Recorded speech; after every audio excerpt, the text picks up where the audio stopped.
lah macam anak pun kan, kalau cakap abah nak beli, begitu je kan. Rupanya abah boleh lah abah, kan begitu kan.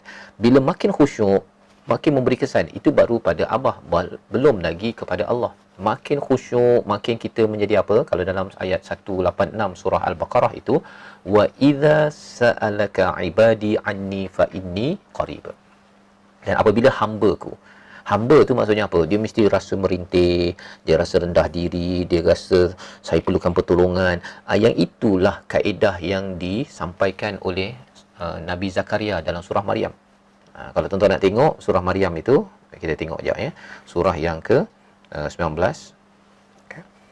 Macam tu. Tengok perkataannya apa? Zikru rahmati rabbika abdahu Zakaria. Ingatlah rahmat Tuhanmu pada hambanya Zakaria. Mengapa Allah highlightkan abdahu, bukan rasul?